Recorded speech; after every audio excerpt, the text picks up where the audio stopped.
दोस्तों आज की कहानी है ससुर जी की साला की। दोस्तों कहानी शुरू करने से पहले अगर आपने हमारे चैनल को सब्सक्राइब नहीं किया है तो सब्सक्राइब कर लीजिए ताकि आपके पास पहुंचे हर नया वीडियो सबसे पहले। रीमा और सीमा की सास तो नहीं थी लेकिन दादी सास थी। दोनों देवरानी जेठानी मिलकर ससुराल की जिम्मेदारी बखूबी निभाती। दोनों में बहुत प्रेम था। एक दिन दादी सास के अचानक से बीमार होने पर उन्होंने अस्पताल ले जाया गया, लेकिन उम्र अधिक और शारीरिक कमजोर होने से दादी जी पर डॉक्टर की कोई भी दवाई असर नहीं कर रही थी और दादी जी की मृत्यु हो गई। सभी लोग मातम मना रहे थे और ससुर जी बहुओं पर नज़र लगा के बैठे थे। बार बार दादी जी के कमरे में चक्कर लगा रहे थे। बहुओं को देखकर चले जाते। दोनों बहुओं आपस में बात करती और अपने अपने दिमाग के घोड़े दौड़ाती रहती। फिर भी उन दोनों को कुछ समझ नहीं आया। आके ससुर जी चक्कर क्यों लगा रहे हैं। कुछ समझ नहीं आया तो बड़ी बहू बोली कि हो सकता है बाहर बैठे बैठे थक जाते होंगे।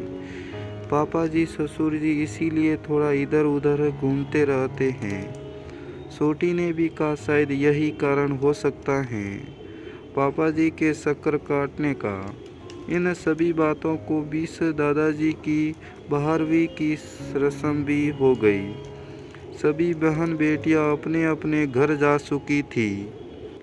धीरे धीरे सभी समय के साथ अपने अपने काम में व्यस्त रहने लगे।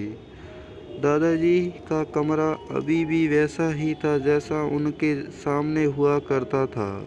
उसमें कोई भी बदलाव नहीं किया गया क्योंकि ससुर जी नहीं चाहते थे कि कमरे में कोई बदलाव किया जाए और ससुर जी का खौफ इतना कि वो कोई काम मना कर दे और कोई बंदा हाथ तो लगा कर ले।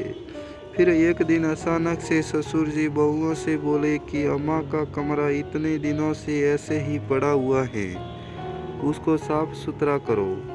कोई आने जाने वाला आए तो देखने में भी अच्छा लगे। यह सुनकर बड़ी बहू बोली कमरा तो साफ हो जाएगा, लेकिन उनकी जो गोदरेज की अलमारी रखी हुई है उसको खोल के तो आप ही देखेंगे क्योंकि उसमें ही अम्मा का सारा सामान रखा हुआ है, जैसे कि अम्मा की एफडी, सोना, चांदी, पैसे। यह सुनते ही ससुर जी बोले कौन सा सामान? अरे वो सब सामान तो मैंने बहुत पहले ही बेच दिया, तुम लोग उसकी चिंता मत करो।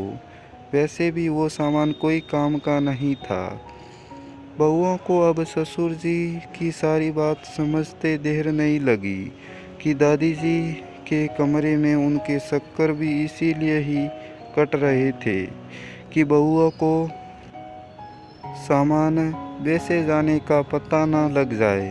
उन्होंने पहले बिना बताए सासू माँ के जेवर बेच दिए, अब दादी सास के बीच दिए। दोनों बहुओं को वैसे तो सामान का लालच नहीं था, लेकिन उन्हें मन में इस बात की बहुत तकलीफ हुई कि घर का सामान ऐसे चुपचाप क्यों बेच दिया जाता है। बहुओं को नहीं तो कम से कम बेटों को तो बताना चाहिए। इतने पैसे ससुर जी के पास हैं, फिर भी उनको चोरी छुपे सामान क्यों बेचना पड़ता है। ससुर जी की चालाकी बहुओं को समझ में नहीं आ रही थी। तो दोस्तों इस वीडियो से आपकी क्या राय है नीचे कमेंट करके हमारे को ज़रूर बताइए और इस वीडियो को लाइक और शेयर करना बिल्कुल ना भूलें।